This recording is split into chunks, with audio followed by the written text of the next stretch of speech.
Hello everybody, this is intuitive readings. मैं बहुत दिन के बाद आप लोगों के लिए रीडिंग्स लेके आई हूँ और कुछ पर्सनल रीजंस की वजह से मैं नहीं अपलोड कर पाई थी कोई रीडिंग ऑनलाइन इतने महीने।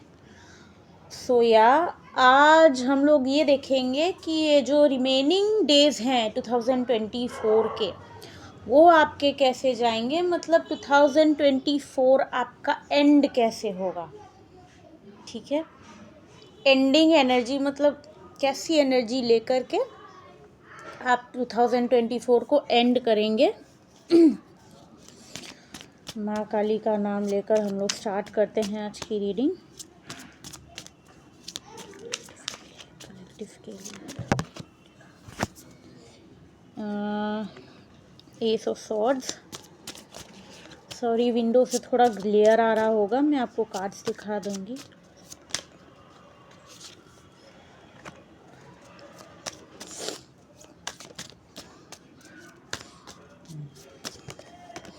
ओके, मैं थोड़ा एडजस्ट कर देती हूँ कार्ड को।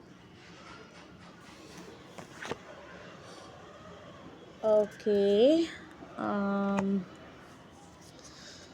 देखिए कार्ड्स आए हैं ace of swords, eight of wands, the devil in reverse and father of cups in reverse. Okay, तो इनिशियल एनर्जी मुझे ऐसी लग रही है कि कोई चीज़ें जो बहुत ज़्यादा हिडन थी शायद पूरे साल, जिसको लेकर के आप परेशान थे ऑलमोस्ट पूरे साल, किसी ऐसे टॉपिक को लेकर या किसी ऐसे सिचुएशन को लेकर के जो हिडन था, जिसके बारे में आपको बिल्कुल भी क्लैरिटी नहीं थी, all of a sudden universe के ही गाइडेंस से और यूनिवर्स के ही हेल्प से आपको ऑल ऑफ ए सडन वो क्लैरिटी मिलेगी। शायद आपने बहुत कोशिश की होगी इस चीज़ की, मतलब सिचुएशन की क्लैरिटी आपको मिले, लेकिन नहीं मिल पाई थी। आपके सामने एक काला पर्दा था, आप कुछ नहीं देख पा रहे थे, कुछ नहीं समझ पा रहे थे।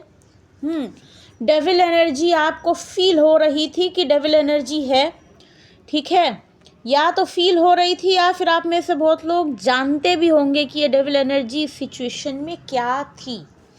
ठीक है, अब ये जनरल कलेक्टिव रीडिंग है तो अलग अलग लोगों के लिए सिचुएशन अलग अलग होगी और अलग अलग उस हिसाब से डेविल की एनर्जी भी अलग होगी। आप देख लीजिएगा कहाँ आपका कैसे रेजोनेट करता है। तो ये जो डेविल एनर्जी थी उस सिचुएशन में वो अब ख़त्म हो रही है। ओके, वो डेविल एनर्जी अब धीरे धीरे ख़त्म हो जाएगी। जैसे ही ये क्लैरिटी आपको मिलेगी, आपको उस सिचुएशन में कुछ होप नज़र आएगा। और ये जो डेविल एनर्जी है, या तो आप खुद एक्शन लेंगे इस डेविल एनर्जी को ख़त्म करने के लिए, या फिर ये डेविल एनर्जी भगवान के इंटरवेंशन से या यूनिवर्स के इंटरवेंशन से खुद ख़त्म होगी। और लास्ट में है father of cups in reverse. मैं इस कार्ड को थोड़ा क्लैरिफाई करना चाहती हूँ, मैं देखना चाहती हूँ कि क्या है, what is this father of cups in reverse.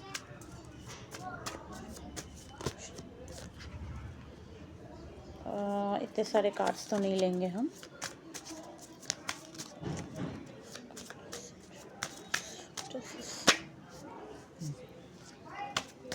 Okay okay okay okay, दो कार्ड्स फिर से वही एम्परर ही आया है और हैंग्ड मैन। ओके, मुझे लग रहा है ये रीडिंग थोड़ी लंबी होने वाली है। Clarify emperor, 1 second, 10 of cups, page of wands in reverse, I mean son of wands in reverse. Okay,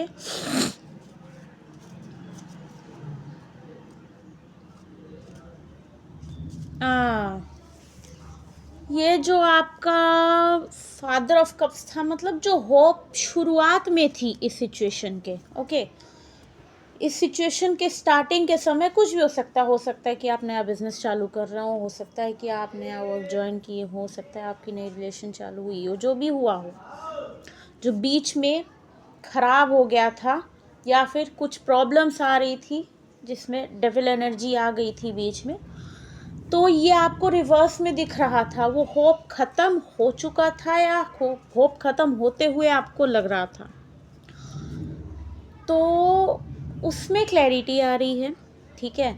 और विद द एम्परर आपको पूरा पिक्चर क्लियर कट दिखाई देगा कि एक्चुअल में सिचुएशन क्या है क्या नहीं है। और द हैंग्ड मैन के साथ ये सिचुएशन फंसा हुआ था इतने दिन तक, okay.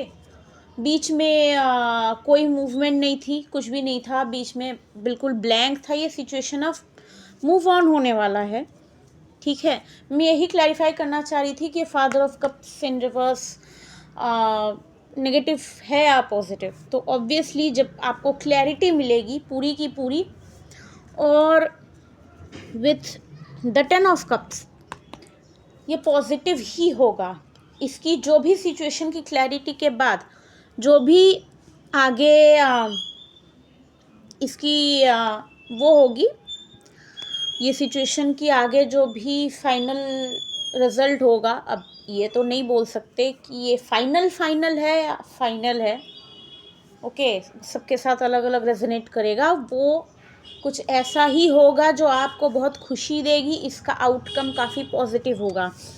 With the son of wands in reverse मुझे लग रहा था अभी तक आपको जो मिल रहा था उस सन ऑफ वॉन्ड्स या पेज ऑफ वॉन्ड्स की एनर्जी ही मिल रही थी। इस सिचुएशन में पैशन तो था, स्टेबिलिटी नहीं थी, ठीक है। होप था, लेकिन कोई आगे की उम्मीद नहीं थी कि क्या सिचुएशन आगे सक्सेसफुल होगा नहीं होगा।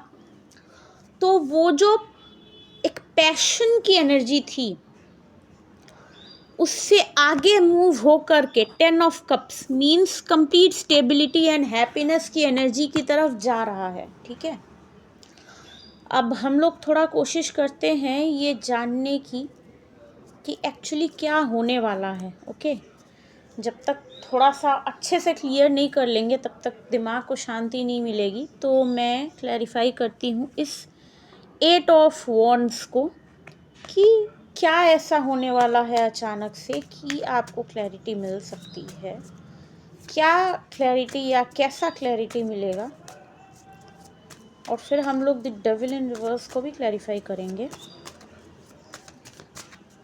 8 of clarified of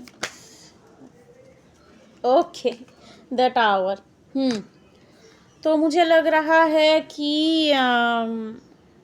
sudden change, unexpected change. देखिए बॉटम ऑफ द डेक है 6 ऑफ कप्स, ये काफ़ी पॉजिटिव कार्ड है, ओके। आपको शायद ये लग सकता है कि जो सिचुएशन आपको लग रहा था कि सिर्फ सन ऑफ कप्स पे आके रुक गई है, इस पर कोई फ्यूचर नहीं, इस पर कोई डेप्थ नहीं है, आपको शायद अचानक से ये समझ में आए कि जितना ये ऊपर से दिख रहा है उससे कई गुना ज़्यादा इसकी जड़ें गहरी हैं, ठीक है। अंदर अंदर जड़ इसका बढ़ता रहा है, आपको भले इसकी ग्रोथ नहीं दिखी हो, ठीक है। और unexpected communication, unexpected news with tower के साथ, शायद आपको पता होगा कि कुछ ना कुछ क्लैरिटी मुझे इस सिचुएशन में मिल रही है, लेकिन आप उसके बावजूद भी ये नहीं पता होगा कैसे क्या, ओके। तो ये आ रहा है और मैं एक बार ये देखना चाहती हूँ कि ये जो द डेविल की एनर्जी है वो कैसे ख़त्म हो रही है, क्या वहाँ सिचुएशन।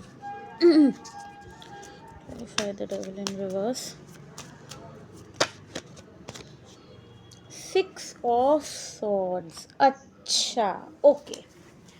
ये जो भी डेविल था, यहाँ पे दो चीज़ दिख रही है, एक ही कॉइन के फ्लिप साइड्स, ओके। जो भी ये डेविल था, पहली बात वो डेविल एनर्जी पूरी तरह से ख़त्म हो रही है, ठीक है। अगर वो एक इंसान है, फॉर एग्ज़ाम्पल अगर वो एक इंसान है जो बीच में बाधा बन रहा था, तो उसके मन से वो जो शत्रुता की भावना थी वो ख़त्म हो रही है। वो डेविल एनर्जी आपके काम के बीच से हटा रहे हैं। और विथ द 6 ऑफ सॉर्ड्स ये जो नेगेटिविटी थी वो ख़त्म हो रही है, ठीक है। साथ में वो इंसान अगर कोई है जो वो नेगेटिविटी बीच में ला रहा था, तो वो इंसान अपनी इरादे बदल रहा है, अपनी सोच बदल रहा है। साथ में उसके साथ आपके टर्म्स अच्छे हो जाएंगे, ठीक है। थोड़ा सा हो सकता है टाइम लगेगा, बट कामा वाटर की तरफ आपका जो शत्रु है, वो चाहे सिचुएशन हो चाहे पर्सन हो, वो मूव कर जाएगा, आपके रास्ते से खुद ही हट जाएगा। तो ये बहुत ही पॉजिटिव एक रीडिंग है और मुझे लग रहा है कि काफ़ी टाइम से आप वेट कर रहे होंगे इस चीज़ का। और मैं बोलूँगी कि ये डिवाइन इंटरवेंशन है, ठीक है। भगवान का साथ, भगवान का आशीर्वाद है आपके ऊपर। आप, मुझे एक और मैसेज जो मिल रहा है कि आपने बहुत सारे कर्म अपने काटे होंगे। हो सकता है कि ये जो शनि की जो इतनी लंबी जो टाइमिंग चली है शनि देव की, उसमें आपने अपने अंदर बहुत सारे शुद्धिकरण किए होंगे, बहुत सारी चीज़ें अपनी, चाहे लाइफ की हो चाहे अपनी थॉट्स की हो, ठीक की होंगी। अभी भी आप अपने आप पे वर्क कर रहे होंगे, किसी और के लिए नहीं, अपने आप को बेटर बनाने के लिए। और अगर आप नहीं कर रहे हैं तो प्लीज़ करिए, किसी और के लिए नहीं। Just to make yourself happy, just to make yourself more confident and free. अपने ही मन के ऊपर जो बोझ है उससे फ्री होने की कोशिश करिए। इससे एक तो आप रिलैक्स रहेंगे, आगे आपका फ़ायदा होगा। उसके साथ आने वाले टाइम में जो भी ये सिचुएशन, जब पॉजिटिव सिचुएशन आएगा आपकी तरफ, उस वक्त ये आपका ये जो पहले जो आपकी जो नेगेटिव एनर्जी, आपके अंदर की जो नेगेटिव एनर्जी बाधा बन रही थी आपके खुद के मैनिफेस्टेशन में, वो ख़त्म होगी, वो नहीं होगी दोबारा। और आप चीज़ें रियलाइज़ भी काफ़ी किए हैं, ठीक है। और इन्हीं सब प्रोग्रेशंस की वजह से भगवान आपका साथ दे रहे हैं और आपका अब ये डिवाइन टाइम आ गया है कि आप जो भी आपका विश है वो फुलफ़िल होने वाला है, ओके। और बहुत महीने बाद मैंने रीडिंग की और मैं बहुत खुश हुई इस रीडिंग से, ठीक है। बहुत पॉजिटिव रीडिंग आई है और कहीं ना कहीं मैं भी इस रीडिंग से रेजनेट कर रही हूँ। मेरे लाइफ में भी कुछ ऐसा था जो बहुत डार्क में चल रहा था। सो या, I am very happy with this reading. अब मैं पूरी कोशिश करूँगी कि रेगुलरली रीडिंग लेके आऊँ। अब सिचुएशंस अगर ठीक होंगी तो मैं फिर दोबारा आपके लिए दूसरा रीडिंग लेकर के आऊँगी। तब तक के लिए बाय।